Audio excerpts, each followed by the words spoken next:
Hello everyone. Last class में हमने रिमर्टिमेंट reaction और एबनॉर्मल रिमर्टिमेंट रिएक्शन पढ़ा था, राइट? चलिए इसी से ही रिलेटेड एक और रिएक्शन है, कार्बिल अमाइन टेस्ट और आइसोसाइनाइड टेस्ट। चलिए हेडिंग दीजिए, कार्बिल अमाइन टेस्ट और आइसोसाइनाइड टेस्ट। अब सबसे पहली बात कि ये टेस्ट जो है आइसोसाइनाइड टेस्ट है या फिर इसको कार्बिल अमाइन टेस्ट बोलते हैं, ये कौन देता है? याद रखें आप, ये सिर्फ और सिर्फ प्राइमरी अमाइन देता है। ठीक, बेसिकली अमाइन का रिएक्शन है, लेकिन चलो मैकेनिज्म ऑलमोस्ट सिमिलर है, इसीलिए हम लोग यहाँ पे पढ़ लेते हैं। तो पहली बात याद रखें कि ये जो टेस्ट है ये सिर्फ और सिर्फ प्राइमरी अमाइन देता है। ठीक, तो इसमें लिखिए एक लाइन, ये this test is given by primary amine only.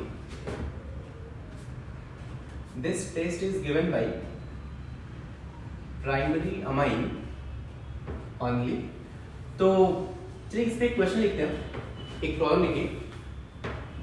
Which of the following will give isocyanide test? Which of the following will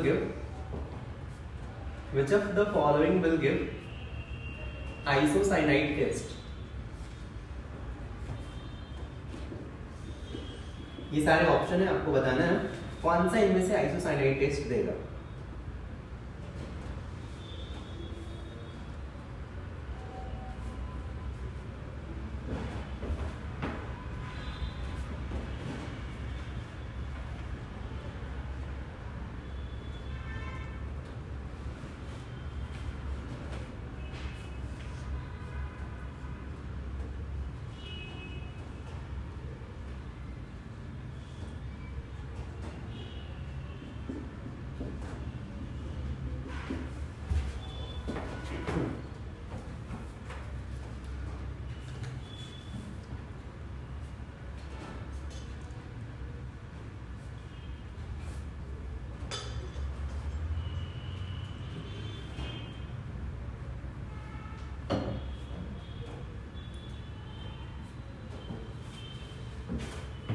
तो बस आपको कुछ नहीं देखना है सिर्फ, और यहाँ देखिए आप इनमें से प्राइमरी अमाइन कौन है, 1 डिग्री अमाइन कौन सा है वो टेस्ट देगा।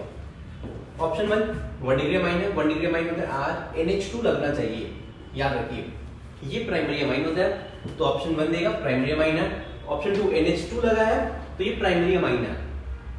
अगर NH2 है तो प्राइमरी अमाइन, NH है secondary amine, NR3 tertiary amine होता है।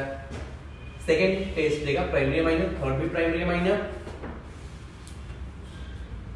फोर्थ में लिखा जाए NH2 तो है लेकिन ये अमाइन नहीं है, ये क्या है, अमाइड है, CONH2, ये बेसिकली अमाइड है, इसलिए ये टेस्ट नहीं देगा। फिफ्थ PHNH2 है, अमाइन है, 1 डिग्री अमाइन है तो ये टेस्ट देगा। सिक्स्थ 2 डिग्री अमाइन है, टेस्ट नहीं देगा। 7 3 डिग्री अमाइन है, नहीं देगा। 8 2 डिग्री अमाइन है, ये भी टेस्ट नहीं देगा। 9th 1 अभी N+R4 है, 4 अल्काइल ग्रुप है, ये टर्शियरी टर्शियरी बोल रहा हूँ, क्वाटरनरी अमोनियम सॉल्ट है, तो ये फिर से प्राइमरी अमाइन नहीं है, तो ये टेस्ट नहीं देगा।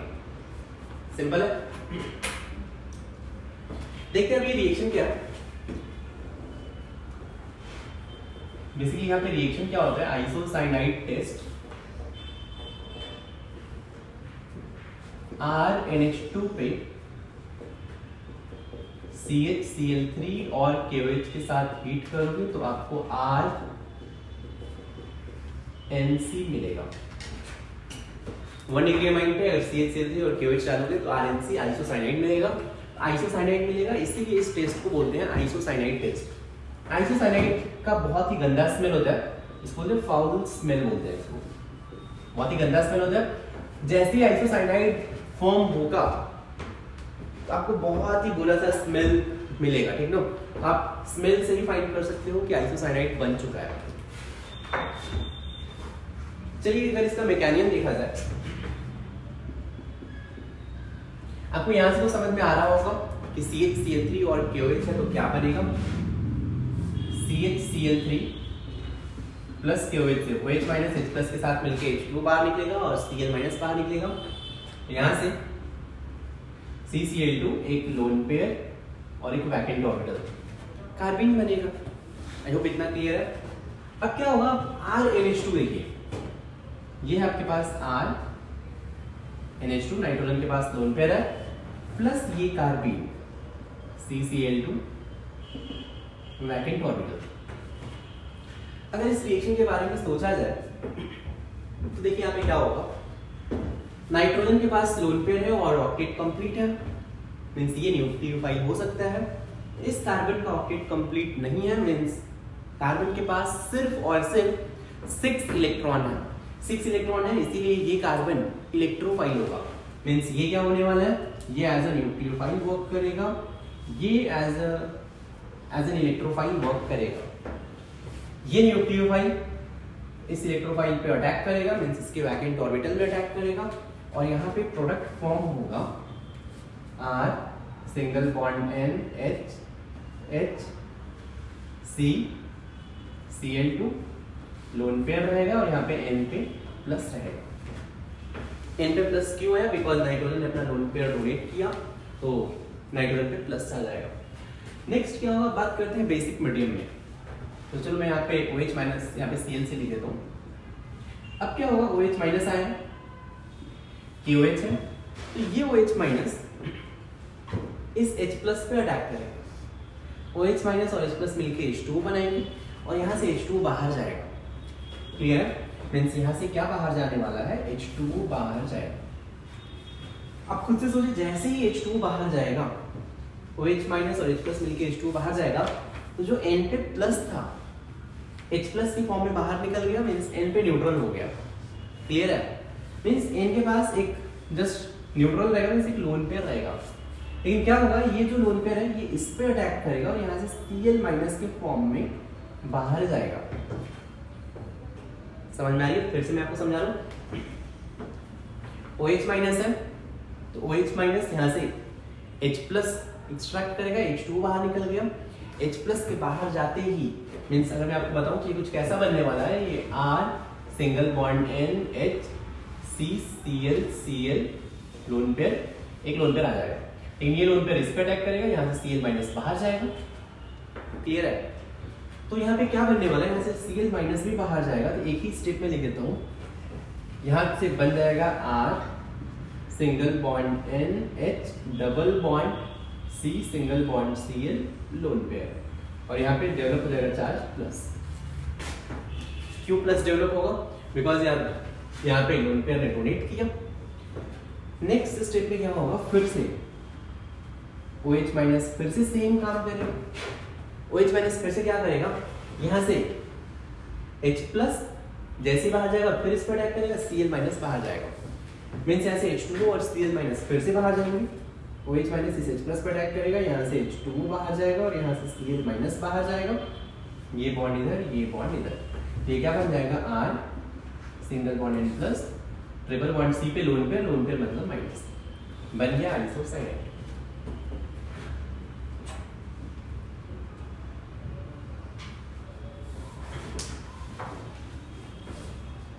चलिए अपन एक चीज तो समझ में आया कि इस रिएक्शन में ये सिंगलेट कार्बीन है, ये रिएक्टिंग स्पीसीज है, और इसमें ये इलेक्ट्रोफाइल है, और ये 1 डिग्री अमाइन न्यूक्लियोफाइल है। इतना क्लियर है, तो चलिए नोट पे लिख लीजिए। नोट पे फर्स्ट पॉइंट लिखिए, in this reaction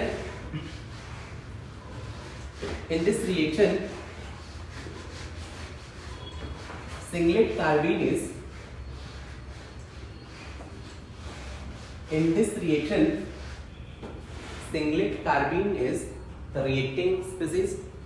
In this reaction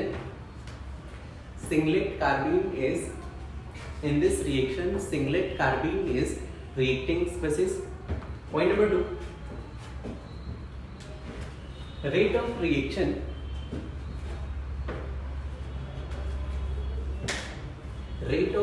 is directly proportional to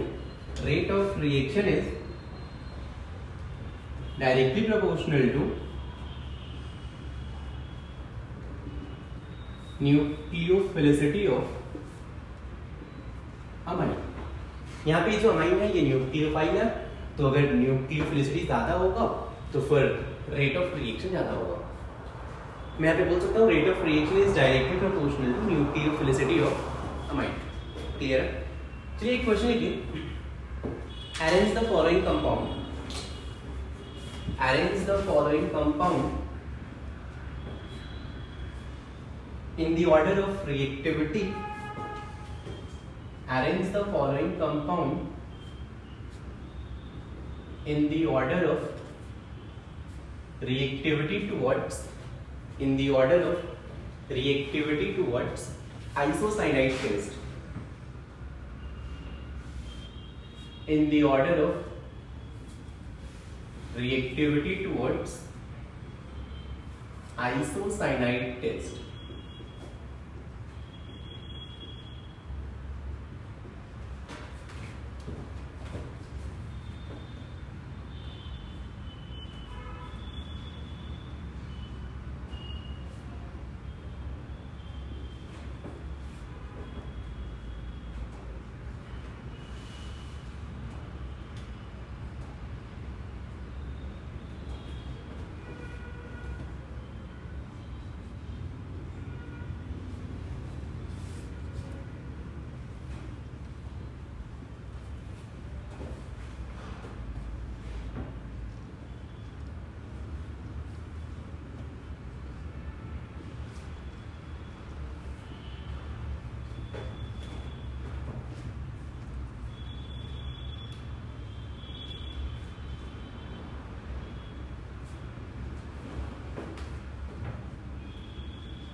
आप ये देखिए, ट्राई करिए।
चलिए आपको ये ट्राई भी करना है। Na2 और HCl, ये इसको डाइनेटाइजेशन रिएक्शन बोलते हैं। ये मैंने कार्बोकेटाइन रीअरेंजमेंट में पढ़ाया था। यहाँ से NH2 बाहर जाएगा, यहाँ पे प्लस आएगा, रीअरेंजमेंट होगा, फिर लास्ट में आप OH अटैच कर देंगे मोस्ट स्टेबल कार्बोकेटाइन बना के। क्लियर है? आप ट्राई करिए। फिर यहाँ पे देखते हैं, तो फिर आपको न्यूक्लियोफिलिसिटी देखना है। तो ये फर्स्ट में ये प्लस आई, इसका 2 का प्लस है, यहाँ पे 3 का प्लस आई। आपको समझ में आ रहा होगा?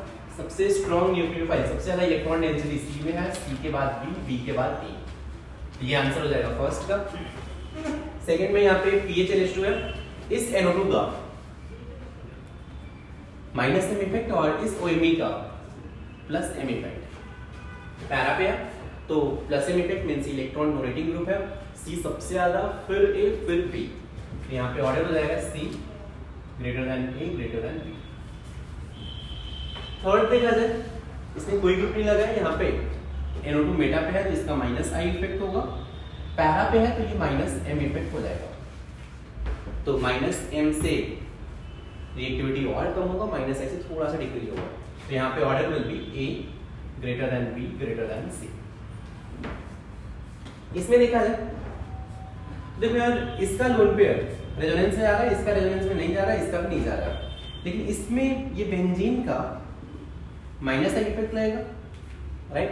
लेकिन यहाँ पे सिर्फ और सिर्फ प्लस का इफेक्ट ही है। इसका तो रेजोनेंस में आ रहा है, तो न्यूक्लियोफिलिसिटी देखा जाए तो इसका तो सबसे कम होगा, बिकॉज ये इसका लोन पेयर इसके पास है ही नहीं, रेजोनेंस में जा रहा है। इन दोनों का लोन पेयर रेजोनेंस में नहीं जा रहा है, लेकिन इस पे माइनस का इफेक्ट है, इसलिए सबसे स्ट्रॉन्ग न्यूक्लियोफाइल C होगा, C के बाद B, B के बाद A। आई होप कितना क्लियर है। तो यहाँ पे देखते हैं CH3 के इसको आपको पता है क्या होता है, RNH2 RNC में जाता है, तो इसका आंसर तो आप फटाक से लिख सकते हैं यहां से R और NC। क्लियर है? देखिए अगर NaNO2 और HCl हो, याद रखें RNH2 पे NaNO2 और HCl, इसको बोलते हैं डाइजोटाइजेशन रिएक्शन। याद रखें NH2 हटा के प्लस लगाएंगे, पहले तो कार्बोकेटाइन बनाते हैं, राइट? 5 मेंबर्ड के बाहर प्लस करेंगे, एक्सपेंशन करेंगे, 6 मेंबर्ड बन गया। अब इस पे आप OH लगा दीजिए, ये हो गया फाइनल आंसर। सेकंड में RNH2 पे CH3COH, तो क्या करेंगे, NH2 को हटा के और आप क्या अटैच कर देंगे, जस्ट NC अटैच कर देंगे, ये हो जाएगा NC। यहाँ पे NH2 को हटा के क्या करेंगे, NC अटैच कर देंगे।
चलिए इनके आंसर देखते हैं।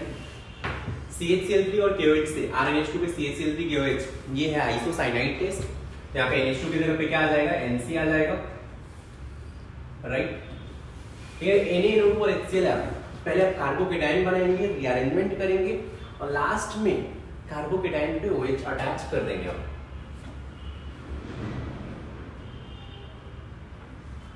यहाँ पे प्लस आएगा, फिर इथाइल शिफ्ट करिए, यहाँ से इथाइल शिफ्ट किया, यहाँ पे प्लस आएगा, राइट। फिर आप इस पे OH अटैच कर दीजिए,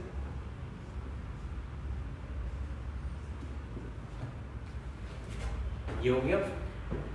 यहाँ पे देखा जाए CHCl3 और OH माइनस है। इस प्रॉब्लम में देखा जाए, देखो यार NH2 है, इस पे तो आइसोसाइनाइड टेस्ट होगा, फिनॉल पे CHCl3 के OH या OH minus, Reimer Tiemann reaction, 5 membered ring पे CHCl3 OH माइनस। तो यहाँ पे एबनॉर्मल रिमल्टीमेंट रिएक्शन मींस यहाँ पे कौन-कौन से रिएक्शन होंगे? एक तो रिमल्टीमेंट रिएक्शन होगा प्लस एबनॉर्मल रिमल्टीमेंट रिएक्शन होगा प्लस आइसोसाइनाइड टेस्ट होगा, मींस ये सारे रिएक्शन इस पे होंगे। कैसे? तो रिमल्टीमेंट में क्या करते हो, OH के ऑर्थो या पैरा पे आप CHO लगाइए, पैरा तो ब्लॉक है तो ऑर्थो पे CHO, ऑर्थो पे CHO लगा दिया। एबनॉर्मल में क्या करते हैं, 5 मेंबर्ड रिंग को 6 मेंबर्ड में कन्वर्ट करते हैं और 1 2 3 पोजीशन पे Cl लगा दिया। रिमल्टीमेंट कर लिया मैंने, एबनॉर्मल रिमल्टीमेंट कर लिया। अब बात करते हैं आइसोसाइनाइड टेस्ट की।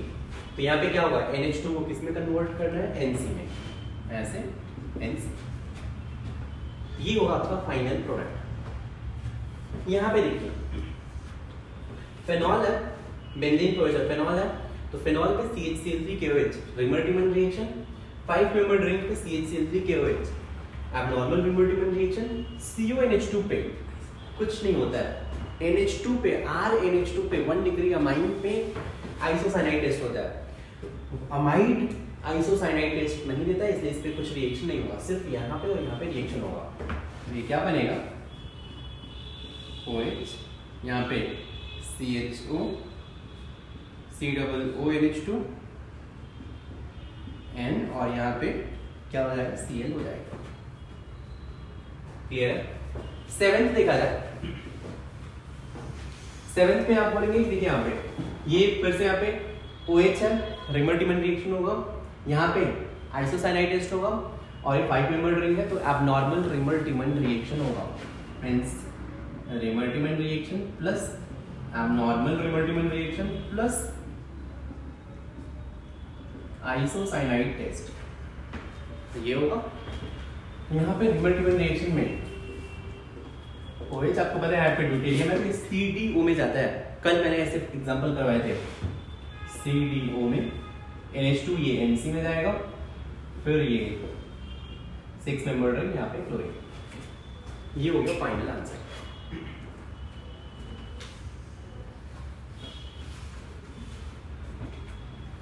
तो चलिए अभी अपन ने फिनॉल में तो कुछ इंपॉर्टेंट रिएक्शन थे, CH3 और KOH का था, मैंने आपको ये पहले पढ़ाया था।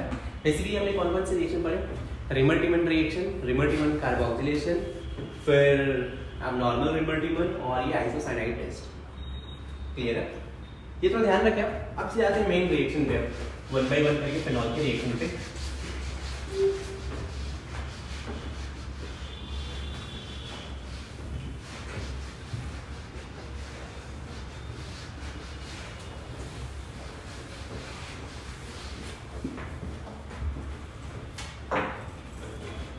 चलिए बात करते हैं केमिकल प्रॉपर्टीज पे।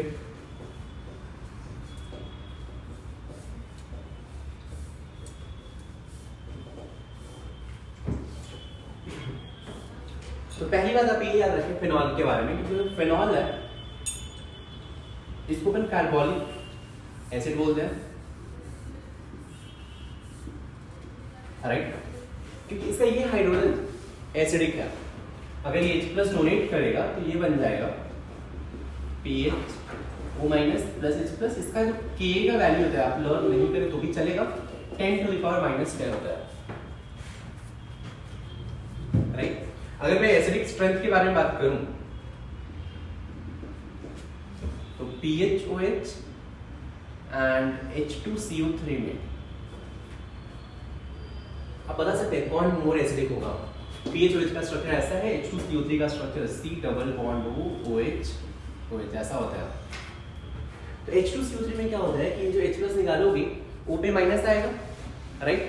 ये O पे माइनस रेजोनेंस में जाने के बाद फिर से ऑक्सीजन पे नेगेटिव आएगा, मींस H2CO3 में नेगेटिव ऑलवेज ऑक्सीजन पे ही रहेगा इसीलिए H2CO3 का एसिडिक स्ट्रेंथ ज़्यादा होता है, ये ध्यान रखें आप।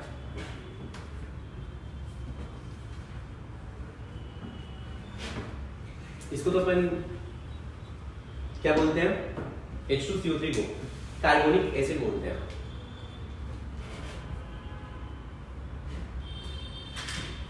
अब जब अपन रिएक्शन पे आते हैं, first reaction with zinc dust. तो अगर आप फिनॉल का रिएक्शन जिंक के साथ इसको हीट कर देंगे, कुछ नहीं करेगा, ये जिंक यहाँ से ऑक्सीजन रिमूव करेगा, जिंक ऑक्साइड फॉर्म कर जाएगा। ऐसे जिंक अगर ऑक्सीजन को रिमूव करेगा ये क्या बन जाएगा, ऑक्सीजन बाहर निकल गया, इस प्लस जिंक ऑक्साइड। तो यहाँ से फिनॉल पे जिंक ऑक्साइड के साथ जिंक के साथ हीट कर देंगे तो ये बेंजीन प्लस जिंक ऑक्साइड बन जाएगा। पहला रिएक्शन याद रखें। Second reaction oxidation of phenol. Oxidation of phenol का कोई मैकेनिज्म नहीं, आपको थोड़ा ध्यान रखना पड़ेगा। पहला ऑक्सीडेशन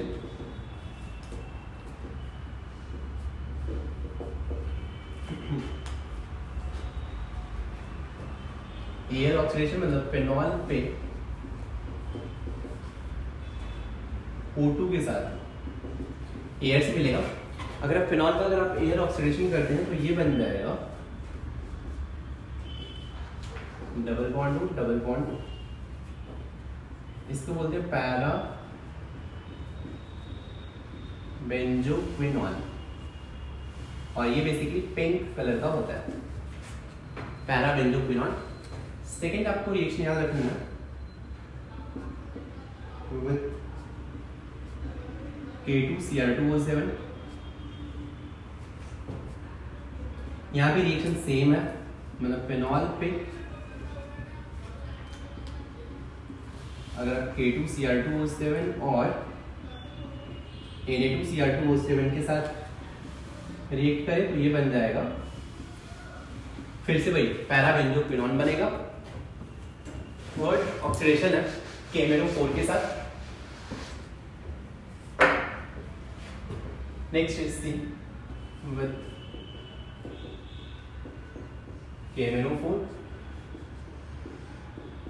अगर फिनॉल का रिएक्शन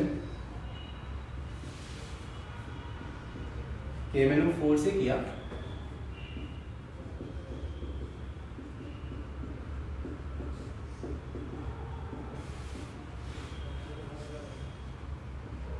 तो ये बन जाएगा मेसो टार्टरिक एसिड। COOH को टार्टरिक एसिड बोलते हैं, सिंस इसका मेसो फॉर्म है इसलिए इसको मेसो टार्टरिक एसिड बोलते हैं। चलिए सेकेंड रिएक्शन हो गया, अपन थर्ड रिएक्शन पे आते हैं।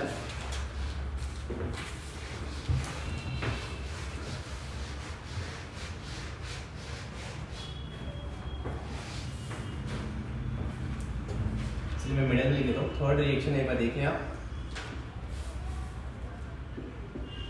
फिनॉल है और फिनॉल पे मैं रिएक्शन करता हूँ।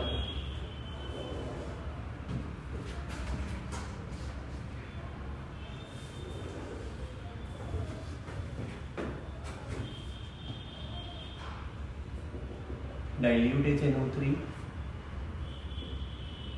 next is concentrated HNO3, Br2, CCl4,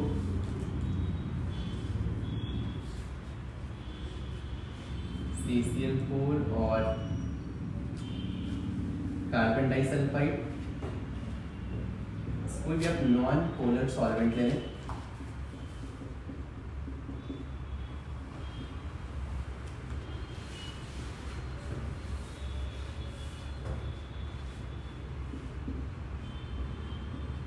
bromine water और ब्रोमीन के साथ CH3COOH और ब्रोमीन के साथ कोई भी आप पोलर सॉल्वेंट ले लें।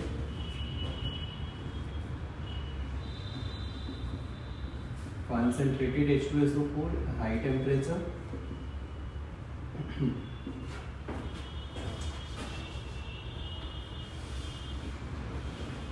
concentrated H2SO4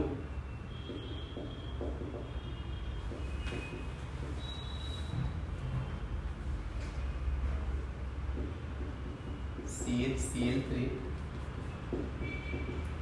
NaOH CCl4 NaOH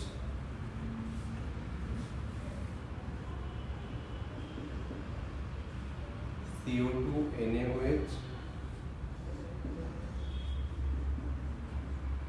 HCN HCl ZnCl2 hydrolysis RCN HCl ZnCl2 hydrolysis HNO2 और NaNO2 प्लस HCl। चलिए सारी रिएक्शन में देखते हैं।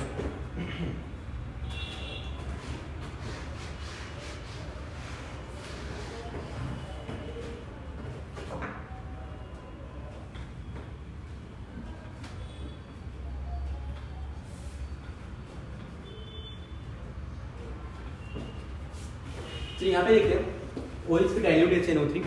आपको पता है इलेक्ट्रोफिलिक सब्स्टिट्यूशन रिएक्शन ये एरोमेटिक हाइड्रोकार्बन में पढ़ाया था। यहाँ से इलेक्ट्रोफाइल NO2 प्लस आएगा तो ये ऑर्थो या पैरा पे अटैक करेगा because OH ortho para directing group है। OH के ऑर्थो पे NO2 या फिर पैरा पे NO2। लेकिन अगर कॉन्सेंट्रेटेड HNO3 आ जाए, ध्यान से सुनिए आप, OH स्ट्रॉन्ग प्लस इन ग्रुप है, बहुत ही हाईली एक्टिवेटिंग है। कॉन्सेंट्रेटेड HNO3 से NO2 प्लस का कॉन्सेंट्रेशन बहुत ज्यादा रहेगा तो सारे प्लेस पे मतलब ऑर्थो के सारे प्लेस, पैरा के सारे प्लेस पे NO2 आ जाएगा। कॉन्सेंट्रेटेड में ये बनता है, इसको बोलते हैं पिक्रिक एसिड और ये ध्यान रखिए एक्सप्लोसिव होता है। नेक्स्ट बात करते हैं ब्रोमीन नॉन पोलर सॉल्वेंट है तो Br रहेगा और ये आपको पता है यहाँ से Br प्लस आने वाला है। नॉन पोलर सॉल्वेंट है तो कॉन्सेंट्रेशन कम रहेगा और ये ऑर्थो पैरा डायरेक्टिंग है तो ब्रोमीन आइदर आप ऑर्थो पे अटैच कर सकते हैं या फिर पैरा पे अटैच कर सकते हैं। मतलब OH के ऑर्थो पे ब्रोमीन या फिर OH के पैरा पे ब्रोमीन। पैरा वाला यहाँ पे मेजर होता है। लेकिन ब्रोमीन के साथ पोलर सॉल्वेंट है, ब्रोमीन के साथ वाटर या ब्रोमीन के साथ ये देखिए CH3COOH, ब्रोमीन के साथ कोई भी पोलर सॉल्वेंट है, पोलर सॉल्वेंट में Br प्लस का कंसंट्रेशन बहुत ज्यादा होगा और OH भी हाईली एक्टिवेटिंग ग्रुप है, इसलिए सारे ऑर्थो पैरा पे Br अटैच हो जाएगा। यहाँ पे जो आंसर होगा Br and Br। Concentrated H2SO4 से आपको पता है SO3H आता है तो SO3H basically either ortho para directing group है तो आइदर ये ऑर्थो पे आएगा या फिर पैरा पे आएगा। राइट, यहाँ भी कंसंट्रेटेड H2SO4 है तो यहाँ भी SO3H ही आने वाला है, आइदर ऑर्थो पे SO3H या फिर पैरा पे SO3H। लेकिन ध्यान रखें ये जो ऑर्थो वाला प्रोडक्ट है ये KCP होता है, ये फास्ट फॉर्म होगा। पैरा वाला इस केस में प्रोडक्ट TCP होता है। मींस ऑर्थो वाला क्या होता है KCP और पैरा वाला TCP होता है। मींस थर्मोडायनामिकली कंट्रोल प्रोडक्ट ये स्टेबल होता है, मोर स्टेबल है, ये फटाक से बनेगा। अब आपको टेम्परेचर का रूल ये है, हाई टेम्परेचर पे आपको पता है TCP मेजर होता है, लो टेम्परेचर पे KCP मेजर होता है। लो टेम्परेचर लिखा हो तो KCP कौन सा है ऑर्थो वाला, तो लो टेम्परेचर पे KCP मेजर होगा। लेकिन अगर हाई टेम्परेचर है तो हाई टेम्परेचर पे TCP मेजर होता है, इसलिए पैरा वाला हाई टेम्परेचर पे मेजर होगा। क्लियर है? ये रिएक्शन तो हमने अभी पढ़ा, CHCl3NaOH CHO, इसको बोलते हैं रिमल्टीमेंट रिएक्शन और ऑर्थो या पैरा पे अटैच करेंगे, ऑर्थो वाला मेजर होगा OH CHO, पैरा पे CHO, लेकिन ये वाला मेजर होगा। CCl4 ये भी बेसिकली यहाँ से इसको रिमल्टीमेंट कार्बोक्सिलेशन बोलते हैं तो यहाँ पे COOH आएगा, इन दोनों से COOH आता है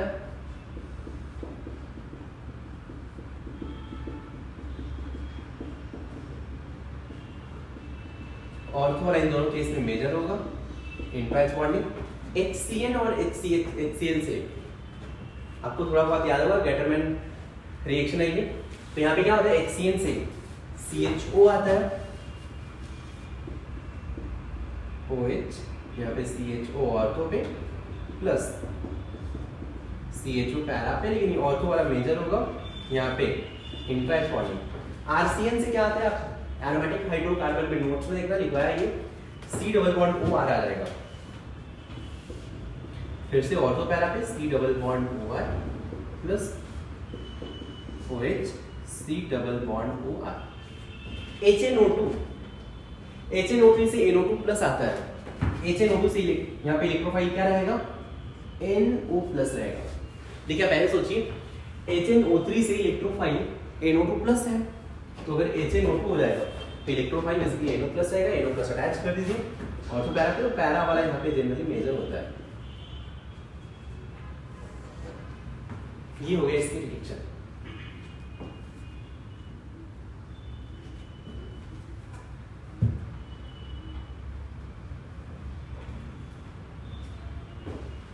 ये है third reaction.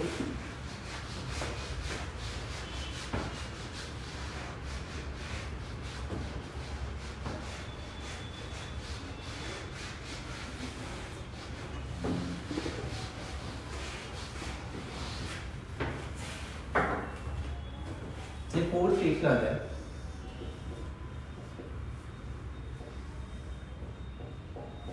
Test of phenol. ये बेसिकली न्यूट्रल FeCl3 टेस्ट। ये फेनॉल को टेस्ट करने का मेथड है, न्यूट्रल FeCl3 टेस्ट। होता क्या है, आप फेनॉल लीजिए और अगर आपके पास FeCl3 न्यूट्रल है तो बन जाएगा PHO whole thrice Fe plus 3HCl।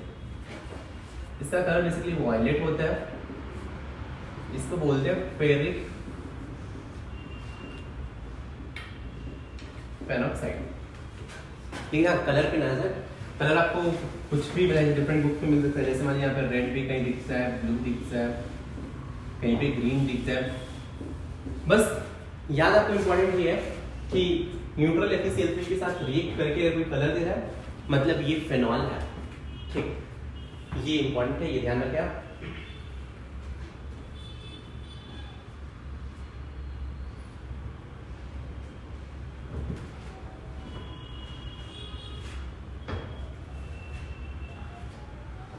लेकिन इसमें इंपॉर्टेंट चीज ये है कि ये जो न्यूट्रल FeCl3 टेस्ट है, ये सिर्फ और सिर्फ फेनॉल ही नहीं देते हैं, ये बेसिकली जितने भी एनॉलिक OH हैं, इनॉलिक OH, ये सारे ये टेस्ट देते हैं। अब बात ये है कि इनॉलिक OH क्या होता है, तो इनॉलिक OH मींस वैसे अल्कोहल जो इनॉल फॉर्म में है। अब इसका मतलब क्या है, जहां जैसे मान लीजिए C double bond C single bond C पे OH है, तो ये इनॉल फॉर्म है, अल्कीन के जस्ट एडिजेंट पोजीशन पे OH है, तो इसको अपन इनॉल बोलते हैं। क्लियर है? अच्छा पहले कुछ गड़बड़ किया, ये इनॉल C डबल बॉन्ड C पे OH, इसको बोलते हैं इनॉलिक ग्रुप। अल्कीन पे जस्ट OH लगा है तो ये इनॉलिक ग्रुप हो गया, क्योंकि टॉटोमेराइज्ड हो सकता है, राइट। तो कहीं भी अगर ऐसा ग्रुप दिखे तो ये न्यूट्रल FeCl3 टेस्ट देता है। जैसे मान लीजिए यहाँ पे फेनॉल में क्या होता है, बेसिकली ये ऐसा होता है phenol, C double bond C single bond OH है, इसीलिए ये टेस्ट दे रहा है। तो ये न्यूट्रल FeCl3 टेस्ट सिर्फ और सिर्फ फेनॉल ही नहीं देता है, कहीं भी C double bond C single bond OH है, ये टेस्ट देगा। आप ये लिख लीजिए कि this is test for enolic OH।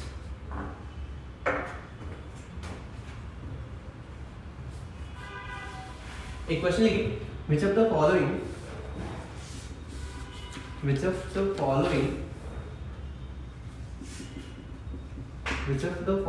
will give neutral FeCl3 test? Which of the following will give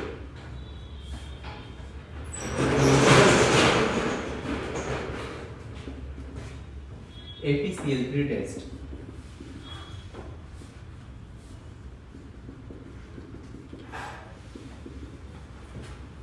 आपको ट्राई करिए, 6 मॉलिक्यूल लिखा है, उनमें ट्राई करिए।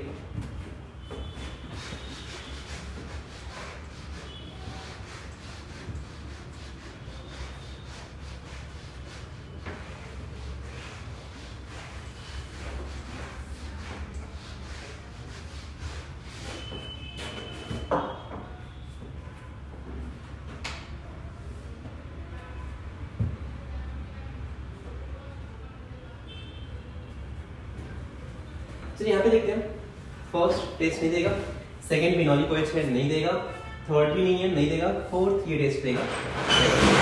C1C पे फिनाइल ग्रुप ये है, C1C पे OH है, ये टेस्ट देगा। फिफ्थ ये टेस्ट देगा, C1C पे OH है। सिक्स में भी देखिए C1C पे OH है, यहाँ पे 4, 5, 6 ये तीनों टेस्ट देंगे। क्लियर है? फोर्थ बचले फिफ्थ रिएक्शन। अब जरा खुद से ये रिएक्शन बताओ, फेनॉल है और ये आप रिएक्शन ट्राई कर सकते हो, ClC डबल बॉन्ड हो CH3, रिएक्शन क्या होगा?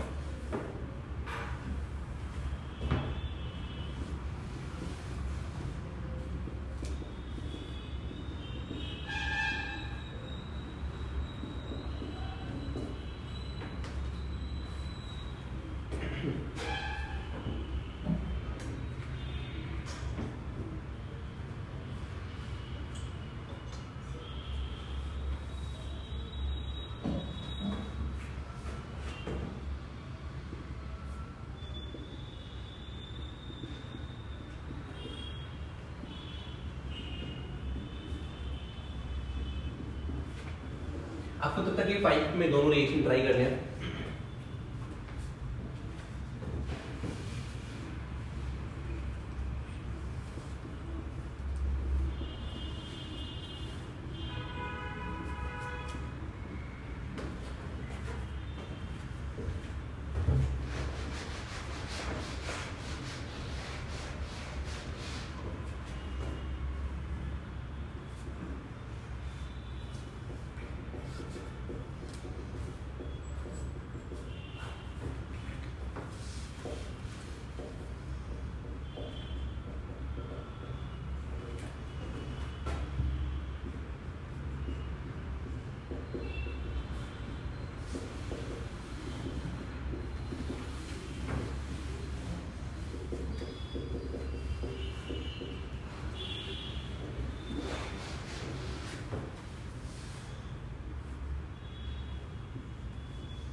चलिए अपन फिफ्थ देखते हैं रिएक्शन। फिफ्थ में PHOH है, CH3COCl है। आपको इतनी समझ में आ रहा होगा, यहाँ पे ऑक्सीजन के पास लोन पेयर है, राइट? ये लोन पेयर इस पे अटैक करेगा, ये बॉन्ड इधर गया, वापस आएगा, यहाँ से CN- बाहर जाएगा, राइट? आप चाहें तो ऐसे जस्ट क्या अटैच करेंगे, PHOC डबल बॉन्ड हो CH3। क्लियर है क्या? मींस यहाँ से क्या करेंगे, जस्ट HCl बाहर निकालें और कंपाउंड डायरेक्टली फॉर्म करेगा। यहाँ भी सेम चीज, ऑक्सीजन के पास लोन पेयर है, ये इस पर अटैक करेगा, ये बाहर जाएगा, फिर क्या होगा, PHOC डबल बॉन्ड हो फिनाइल, ये प्रोडक्ट बन जाएगा। क्लियर है? बहुत ही सिंपल सा रिएक्शन है। अब चलिए अपन देखते हैं 6, 7, 8। अब यहाँ पे देखिए ब्रोमिनेशन वाया डिसल्फोनेशन, इसका मतलब क्या है? देखो यार, अगर आप ना डायरेक्टली फेनॉल पे ब्रोमीन वाटर लिख दो, मैंने आपको रिएक्शन में बताया था, ब्रोमीन वाटर लिखोगे तो ये प्रोडक्ट बनेगा OH, यहाँ पे Br बनेगा, राइट?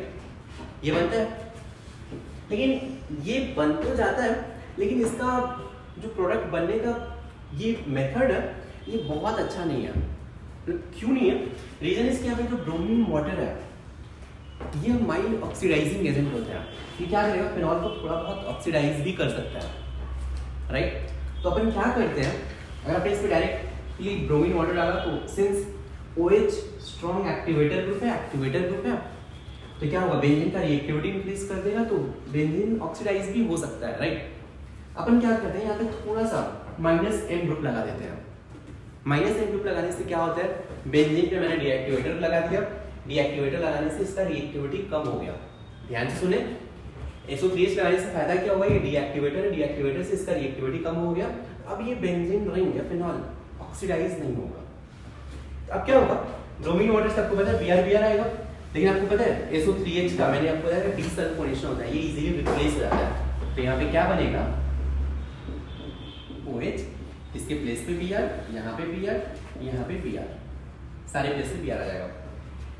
डायरेक्ट ब्रोमिनेशन कर सकते हो आप, लेकिन उससे ये बेटर मेथड है, क्योंकि इसमें डीएक्टिवेटर ग्रुप लगाने से इसका रिएक्टिविटी थोड़ा सा मैंने कम कर दिया। यहाँ पे रिएक्टिविटी बहुत ज्यादा होने से क्या हो रहा था, ये जो ऑक्सीडाइजिंग एजेंट है ये बनेगा, प्लस आपके थोड़ा सा रिंग ऑक्सीडाइज भी हो जाता है।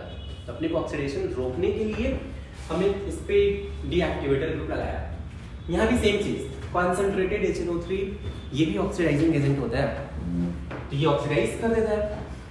यहाँ पर क्या करते हैं, इसमें डीएक्टिवेटर लगा देते हैं so that rate of oxidation कम हो जाए। तब ऑक्सीडेशन नहीं होगा, जस्ट नाइट्रेशन होगा। और आपको पता है SO3H को तो रिप्लेस करना बहुत ही ईजी होता है, इसलिए यहाँ पे OH सारे प्लेसेस पे NO2 अटैच कर दो। यहाँ भी मैंने क्या किया, ब्रोमिनेशन वाया डीकार्बोक्सिलेशन। आप डीसल्फोनेशन से भी कर सकते हैं, डीकार्बोक्सिलेशन COOH लगा दीजिए तो SO3H एक ही सफिशिएंट था डीएक्टिवेट करने के लिए, लेकिन ये COOH थोड़ा सा वीक है, इसलिए मैंने 2 लिया है। कुछ नहीं, जस्ट डीकार्बोक्सिलेशन तो होगा ही, और इसके प्लेस पे Br एंड Br ऐसा।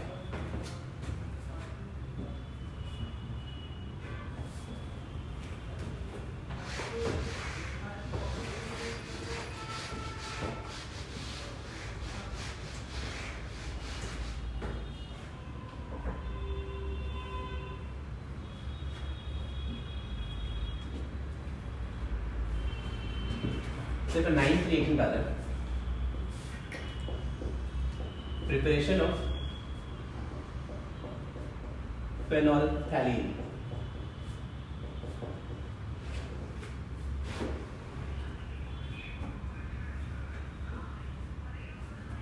देखिए आपने फेनोल्फथैलीन तो सुना होगा, राइट, ये इंडिकेटर होता है। तो अब फेनोल्फथैलीन प्रिपेयर कैसे करते हैं, इसके लिए हम क्या लेते हैं, 2 मोल्स ऑफ फेनॉल लीजिए, this 2 मोल्स ऑफ फेनॉल, इसके पैरा पे हाइड्रोजन होने चाहिए, और 1 मोल ऑफ थैलिक एनहाइड्राइड लीजिए। तो phthalic anhydride means PH double bond O double bond O, ये थैलिक एनहाइड्राइड। तो मैं यहाँ पे लिख देता हूँ, ये है थैलिक एनहाइड्राइड। इस मॉलिक्यूल को थैलिक एनहाइड्राइड क्यों बोलते हैं, क्योंकि थैलिक एसिड से आता है। तो थैलिक एसिड क्या होता है, जो मैं यहाँ पे नीचे लिख देता हूँ, बेंजीन पे COOH और यहाँ पे COOH। बेंजीन के 1 and 2 पोजीशन पे अगर 2 COOH है, जिसको बोलते हैं थैलिक एसिड। अब अगर आप इस थैलिक एसिड का एनहाइड्राइड बनाएंगे, एनहाइड्राइड कैसे बनाते हैं, तो जस्ट यहाँ से H2OH OH रिमूव कर दीजिए, यहाँ से H2O रिमूव कर दीजिए, तो ये बन जाएगा phthalic anhydride, benzene C double bond O C double bond O।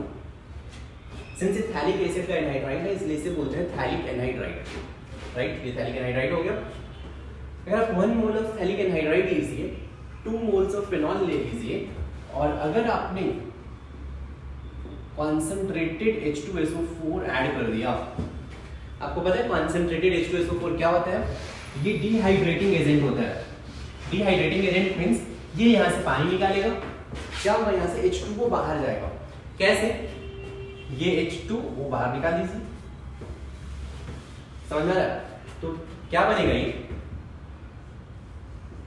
Benzene OH single bond carbon, benzene पे OH कार्बन से अटैच्ड, यहां पे ऐसे बेंजीन रहेगा C डबल बॉन्ड O। इस मॉलिक्यूल को बोलते हैं फेनोल्फथालीन।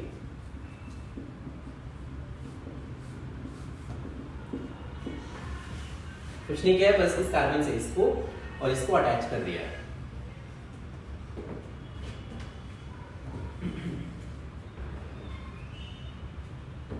अब होता है कि जो फेनोल्फथालीन है ये इंडिकेटर क्यों होता है? बिकॉज अगर आप बेसिक मीडियम लेंगे OH माइनस में, चलिए मैं एक को ऐसे लिख देता हूं, क्या होगा ये OH माइनस इस H प्लस पे अटैक करेगा, इस पे भी या फिर इस पे, किसी पे भी अटैक कर सकते हैं आप। तो अगर मान लीजिए बेसिक मीडियम में OH माइनस इस H प्लस पे अटैक करेगा, H प्लस और OH माइनस मिलके H2 बनाएगा, यहाँ पे O माइनस होगा, ये O माइनस इधर, ये बॉन्ड इधर, ये बॉन्ड इधर, ये बॉन्ड इधर, ऐसे ब्रेक होता है। मतलब क्या बनेगा फाइनली, नीचे से अगर मैं ड्रॉ करूं, नीचे वाला बेंजीन यहां से C double bond O minus बन चुका है, ये बॉन्ड ब्रेक हो गए, यहां से C double bond O single bond carbon पे OH।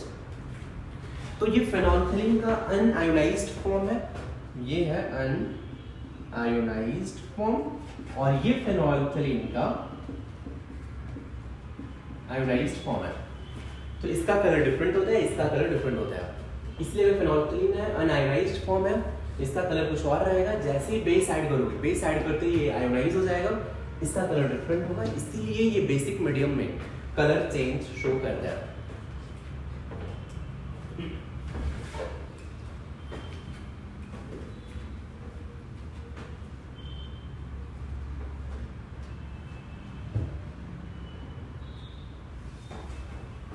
तो इसमें एक चीज ध्यान रखना, फेनोल्फथालीन अगर प्रिपेयर करना है आप ये पूछ सकते हैं जेईई मेंस या नीट जैसे एग्जाम में कि रिएजेंट क्या क्या होता है।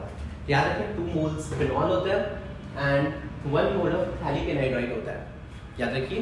और याद रखिए कि यहाँ से जो फेनॉल है इसका पैरा वाला हाइड्रोजन अटैच होता है, राइट। तो इसमें क्वेश्चन क्या बन सकता है, चलिए एक क्वेश्चन लिखिए, which of the following molecule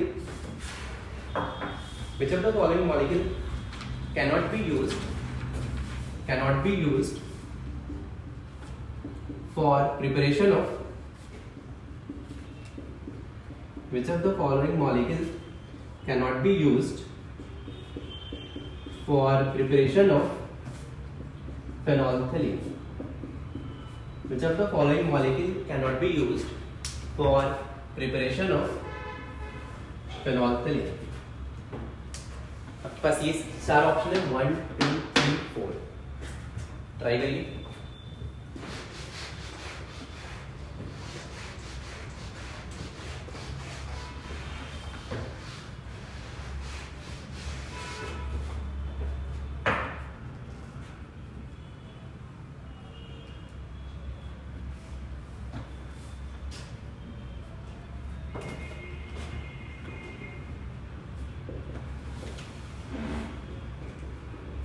tenth आते हैं एप्लीकेशन ऑफ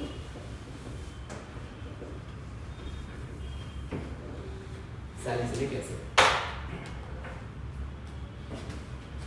चलिए इनमें से मैंने आपको क्या बताया, फिनॉल में पैरा पोजीशन पे हाइड्रोजन होना चाहिए, तो अगर पैरा पे हाइड्रोजन रहेगा तो वो अटैच हो सकता है। यहाँ पे 1 में पैरा पे हाइड्रोजन है, 2 में पैरा पे हाइड्रोजन है, 3 में पैरा पे हाइड्रोजन है, 4th में पैरा पे हाइड्रोजन नहीं है, इसलिए 4th को मैं यूज नहीं कर सकता। आंसर बहुत ही सिंपल है, आई होप क्लियर भी होगा।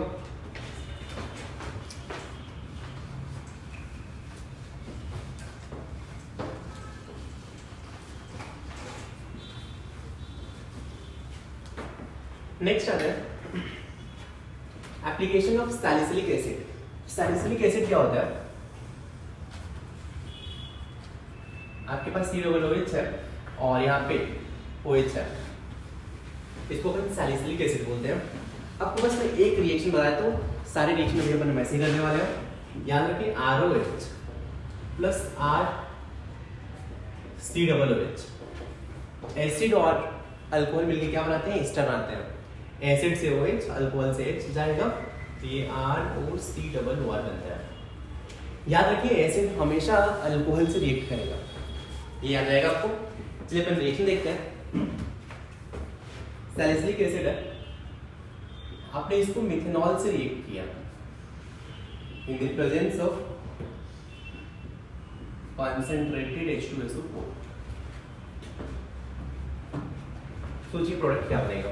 कॉन्सेंट्रेटेड H2SO4 डिहाइड्रेटिंग एजेंट है, इसका काम जस्ट यहां से वाटर निकालेगा, कुछ नहीं करना है। देखिए यहाँ पे अल्कोहल है, ये अल्कोहल है, अल्कोहल अल्कोहल रिएक्ट नहीं करेगा, अल्कोहल एसिड से रिएक्ट करेगा। तो बस यहाँ से OH और यहाँ से H रिमूव करके अटैच कर दीजिए, क्या हो जाएगा, benzene C double bond O single bond OCH3 single bond OH, ये बन जाएगा। और इसको बोलते हैं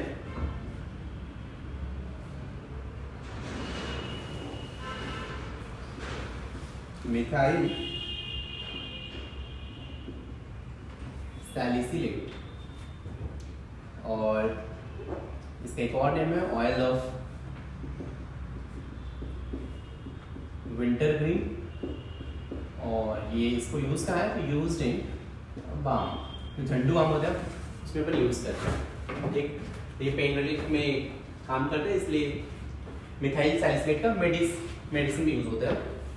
चलिए इसमें एक रिएक्शन, नंबर बी रिएक्शन, आपके पास COOH OH है, फिर से सैलिसिलिक एसिड है। अगर आपने इसको रिएक्ट कर दिया एसिटिक एनहाइड्राइड के साथ, COOCH3 OCH3 कॉन्सेंट्रेटेड H2SO4, इसको बोलते हैं एसिटिक एनहाइड्राइड। रिएक्शन कैसे होगा, तो ये बेसिकली आप इसको ऐसे ट्रीट कर सकते हैं, C डबल बॉन्ड OZ है, राइट। ये OH ग्रुप दिख रहा है, तो अगर ये OH अटैक करेगा और एक OCH3 माइनस बाहर निकल जाएगा, सिंपल सा है। तो यहाँ से क्या बनेगा, थोड़ा सा फील करिए, COOH है, यहाँ से प्रोडक्ट क्या बनेगा, single bond oxygen C double bond OCH, ये प्रोडक्ट बनेगा।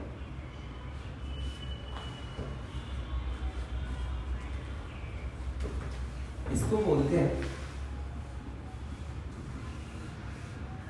एसिटाइल सैलिसिलिक एसिड, और इसको बेसिकली एस्पिरिन भी बोलते हैं।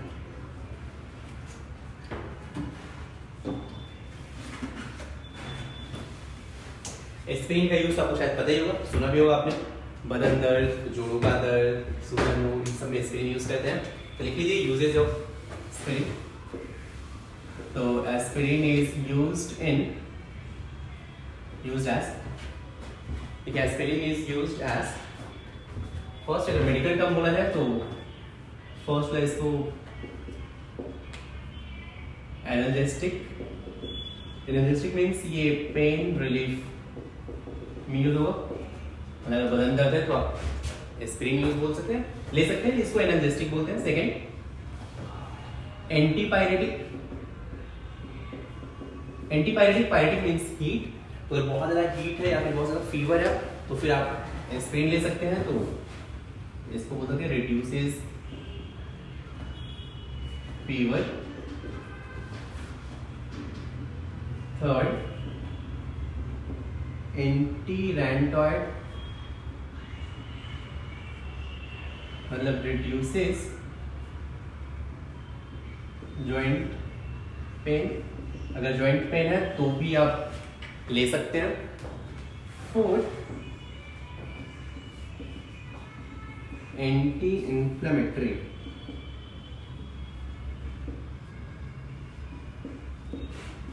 इन सब में ये एस्पिरिन यूज होता है।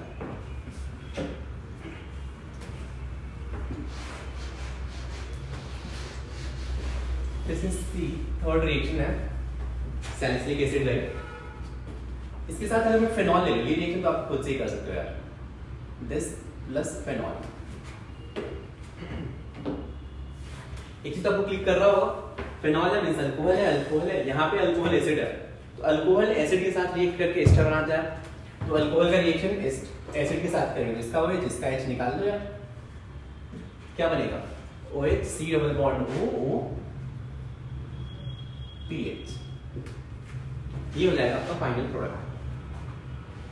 इसको पहले वाला मिथाइल सैलिसिलेट था, ये हो जाएगा फिनाइल सैलिसिलेट।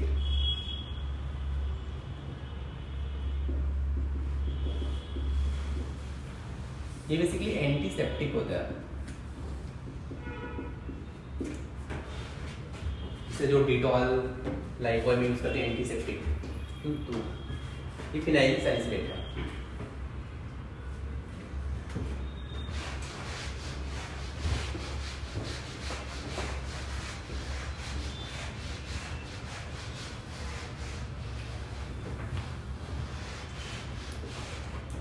टेंथ के बाद इसमें 11th रिएक्शन,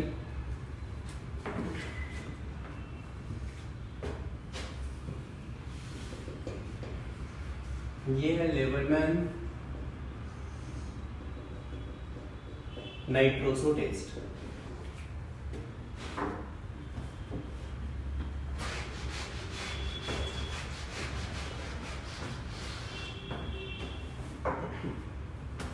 इसमें क्या करते हैं, फेनॉल लिया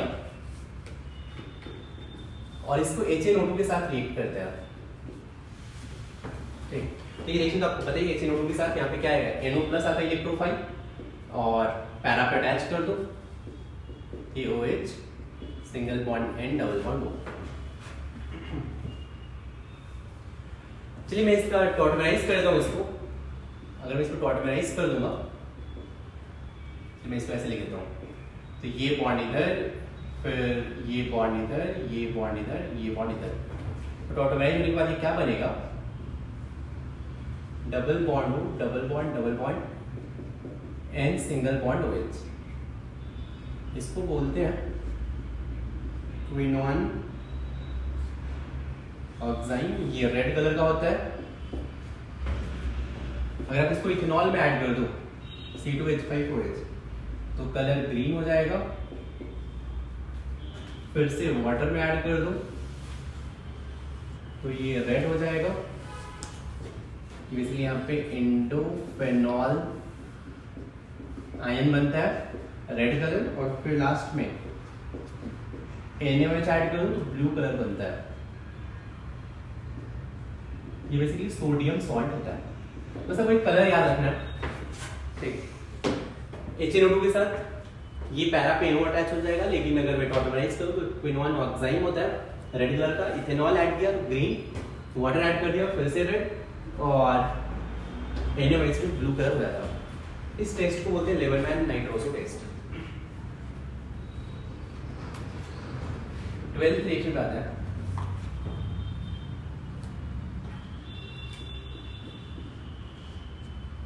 लैटरल मैनोज रिएक्शन। यहाँ पे क्या करते हैं, फेनॉल लिया प्लस HCHO, क्या करते हैं HCHO के साथ NaOH है। आप इसको ऐसे सोचिए कि HCHO इसके ऑर्थो पे CH2OH के फॉर्म में अटैच होता है, और ये क्या होगा OH CH2 OH, ऐसे ही ये लीनियर पॉलीमर बन जाएगा, लीनियर पॉलीमर, इसको अपन नोवोलैक बोलते हैं। इस कंपाउंड का नेम है नोवोलैक। नोवोलैक आपने कुछ सुना भी होगा, नेरोलैक। तो नेरोलैक मतलब पेंट का ब्रांड है। तो ये क्या होता है, इसी से नोवोलैक बेसिकली पेंट में यूज होता है, ठीक ना। तो उन्होंने बस नोवोलैक बोल दिया। तो इस नोवोलैक का यूज कहाँ पे करते हैं, तो यूज्ड इन, इस पॉलीमर का यूज है पेंट में यूज होता है। लेकिन यहीं पे अगर फिनॉल पे HCHO और अपने एक्सेस में डाल दिया तो फिर क्या होगा, ये ऑर्थो पे तो ऐसे लेयर बना ही रहा है, पैरा से भी अटैच होना स्टार्ट हो जाएगा, ठीक। इसलिए मैं वो भी रिएक्शन लिख देता हूँ। अगर फिनॉल है और इस पे आपने HCHO एक्सेस अमाउंट में डाल दिया बेसिक मीडियम में,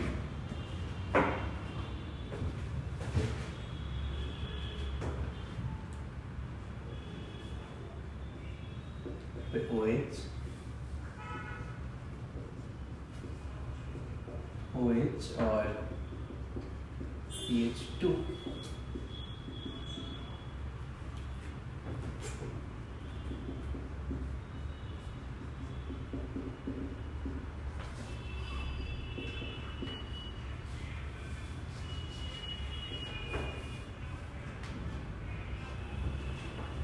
मीन्स अभी ऐसी बहुत ज्यादा ऐसे पॉलीमराइजेशन होगा, इसको बोलते हैं इस कंपाउंड को बैकलाइट, इसको बोलेंगे cross linked polymer.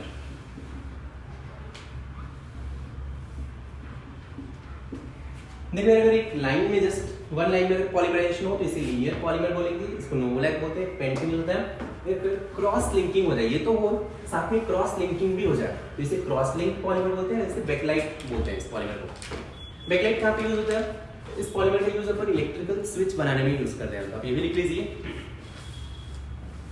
Used in, इसमें बैकलाइट में used in electrical switches, used in electrical switches।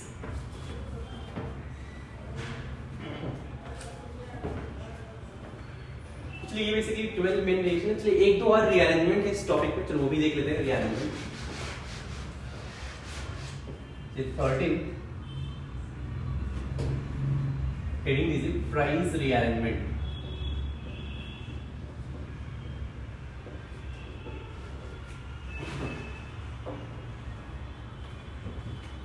यहाँ पे क्या होगा, प्राइस रीअरेंजमेंट क्या है, अगर सिंगल बॉन्ड OCH3 है, अगर कोई एस्टर है और एस्टर को अगर आपने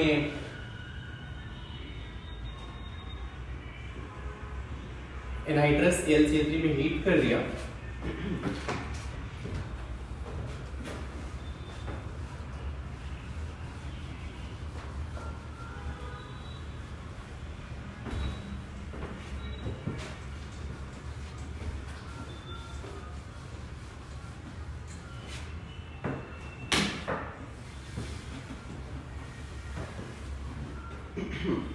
यहाँ पे क्या होगा, अगर आपके पास ये एस्टर है, RCOO सिंगल बॉन्ड वाला एस्टर है, एनहाइड्रस AlCl3 का अगर हाई टेम्परेचर है, मतलब ऑलमोस्ट 160 डिग्री सेल्सियस का हाई टेम्परेचर है, तो क्या होगा, ये CH3COO ग्रुप है, ये माइग्रेट करके इस पे अटैच हो जाता है।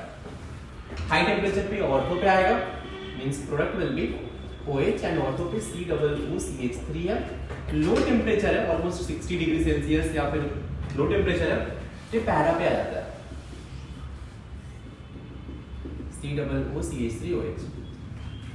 तो ये एस्टर के लिए वैलिड है, ठीक। किसी भी एस्टर को आपने एनहाइड्रस AlCl3 की प्रेजेंस में हीट किया तो हाई टेम्परेचर पे इस RCOO ग्रुप ऑर्थो पे आएगा, लो टेम्परेचर पे RCOO ग्रुप पैरा पे आएगा। इस रीअरेंजमेंट को बोलते हैं प्राइस रीअरेंजमेंट। नेक्स्ट एक और रीअरेंजमेंट है 14 प्लेजेंट रीअरेंजमेंट।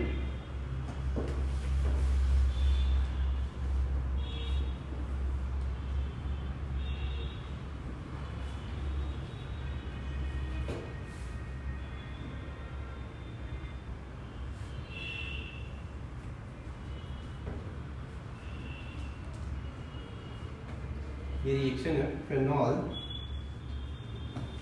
और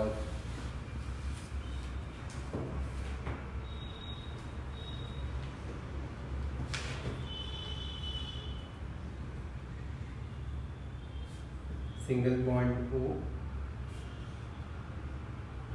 single bond CH, double bond CH2। इसको अगर आप हीट करेंगे तो ये बन जाएगा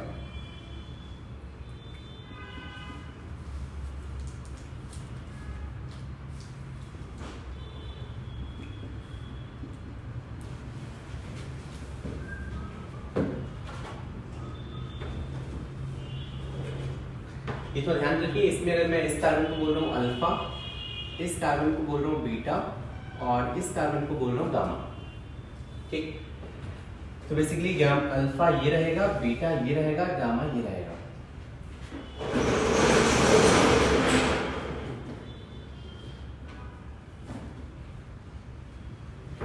चलिए फिर एक इसमें और, अगर ऑर्थो ब्लॉक रहा, इफ ऑर्थो इज ब्लॉक, पहले तो ये रीअरेंजमेंट ऑर्थो पे होगा, मैकेनिक में आपको बताऊंगा कैसे हो रही है। Alpha beta gamma, alpha beta gamma पीछे से होता है। अगर ऑर्थो ब्लॉक रहा, जैसे मान लीजिए कुछ ऐसा ले दे, ऑर्थो दोनों पे मिथाइल है, single bond O CH2 CH double bond CH2, ये अल्फा, ये बीटा, ये गामा। अब आप इसको हीट करेंगे, अब ये पैरा पे आ जाएगा, मींस OH, और पैरा पे ये एज इट इज आएगा, CH2 CH double bond CH2 alpha beta gamma. इसको बोलते हैं क्लेजेंट रीअरेंजमेंट। चलिए ये वाला मैं रीअरेंजमेंट समझा दूं आपको, नोट करिए फिर एक्सप्लेन करता हूं।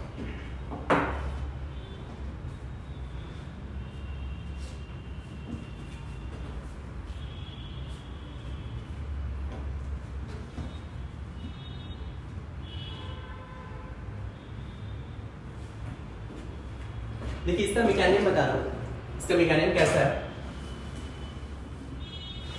अगर आपके पास बेंजीन है, बेंजीन पे ये ईथर में होता है, right, oxygen, single bond CH2 single bond CH double bond CH2 है, मैंने ऐसा लिख दिया है, राइट। ये वाला आपका अल्फा है, ये वाला बीटा है और ये वाला गामा है। अगर आप इसको हीट कर दें तो यहाँ पे क्या होता है, ये बॉन्ड यहाँ से ब्रेक होगा और ये बॉन्ड इस पे ब्रेक होगा, ये कॉमो किस पे आएगा। तब सोचिए क्या बनेगा, बेंजीन, ये O अटैच रहेगा, O से OH आ जाएगा, ये बॉन्ड ब्रेक हो चुका है और यहाँ से ऑक्सीजन से CH2 अटैच हुआ है, CH2 डबल बॉन्ड सिंगल में कन्वर्ट हो गया, single bond CH double bond CH2। ये वाला गामा है, ये वाला बीटा है, ये वाला अल्फा। इसलिए जो अल्फा बीटा गामा था वो अब रिवर्स से अल्फा बीटा गामा आ जाएगा। पहले बीटा एंड गामा के बीच में डबल बॉन्ड था, अब यहाँ पे देखिए, अब ये अल्फा और बीटा के बीच में डबल बॉन्ड आ जाएगा। अगर ये ऑर्थो ब्लॉक होता तो आप एक बार और रीअरेंजमेंट कर दीजिए, मतलब उस केस में क्या होगा, अगर ऑर्थो ब्लॉक रहेगा तो ये ग्रुप है ये एज इट इज आ जाएगा। क्यों आएगा एज इट इज, क्योंकि अगर एक बार मैंने रीअरेंजमेंट ऑर्थो पे किया, ऑर्थो से एक बार फिर से आप पैरा पे लाएंगे तो फिर से पाई बॉन्ड का पोजीशन फिर से स्वाइप होगा, फिर से अल्फा एंड बीटा पे ही डबल बॉन्ड आ जाएगा।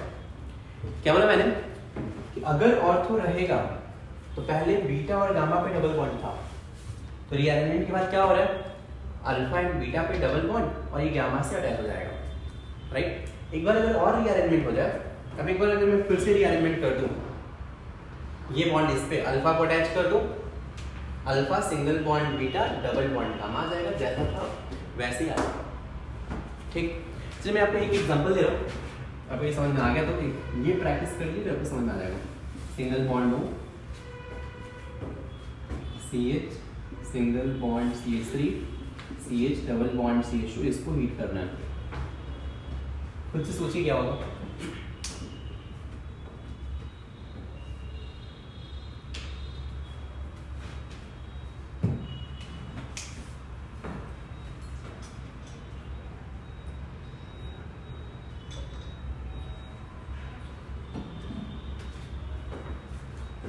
फिर से ऑर्थो पे है तो ऑर्थो पे आएगा, रिएक्शन किसमें होगा, अगर मैं इसको कार्बन नंबर 1 बोल दूं, 2 बोल दूं, इसको 3 बोल दूं, ऑलराइट, तो ये बॉन्ड इस पे आएगा और ये बॉन्ड यहाँ पे फॉर्म होगा, मींस बेंजीन से अटैच हुए single bond CH2 single bond CH double bond CH single bond CH3, मतलब ये वाला 3 रहेगा, ये वाला 2 रहेगा, ये वाला 1 रहेगा। 1 2 3 यहाँ से अब 3 to 1 से अटैच हो जाएगा, 1 और 2 के बीच में डबल बॉन्ड है, 3 पे सिंगल बॉन्ड है। क्लियर रहेगा?